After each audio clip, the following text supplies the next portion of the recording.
عظیم، جس کی پیدائش پر اس کے والدین خوشی سے نہال تھے۔ خاندان میں 30 سال بعد کسی فرد کا اضافہ ہوا تھا۔ خاندان اور محلے والوں میں خوب مٹھائیاں بانٹی گئیں۔ گھر پر مبارکباد دینے والوں کا تانتا بند گیا، مگر کسے پتا تھا کہ جس بچے کی پیدائش پر گھر والے تو گھر والے، باہر والے بھی اس قدر خوش تھے کہ وہ خوشی ان کے لیے عارضی ثابت ہوئی، اور پھر جو سچائی گھر والوں کے سامنے آئی وہ ان کے لیے جان لیوا تھی۔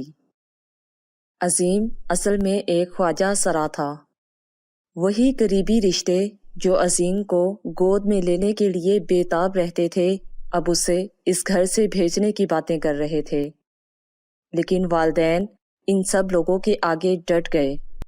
عظیم بچپن میں لوگوں کی باتوں کو سمجھ نہیں پاتا تھا، لیکن دھتکارے جانے پر کبھی رو پڑتا تو کبھی اپنی ماں سے ان سب باتوں کے معنی پوچھتا جو کہ لوگ اس کے لیے بولتے تھے۔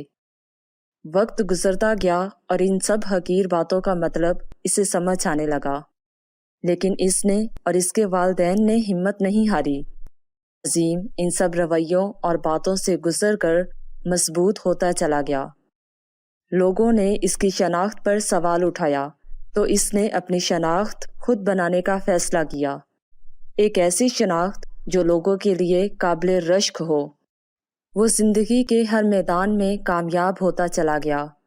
اسکول میں ہر امتحان میں امتیازی کامیابی حاصل کی، اور جب گریجویشن کی ڈگری پورے بورڈ میں ٹاپ کر کے حاصل کی تو وہی لوگ جو اپنے بچوں کو عظیم سے دور رکھتے تھے آج اپنے بچوں کو اس کی مثالیں دے رہے تھے۔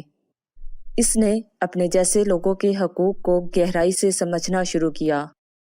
عظیم کی کامیابیوں کا سلسلہ صرف یہی نہیں رکا، بلکہ اس نے ایک ایسی کامیابی حاصل کی جو نہ صرف اس دنیا میں بلکہ آخرت میں بھی اسے فائدہ پہنچانے والی تھی۔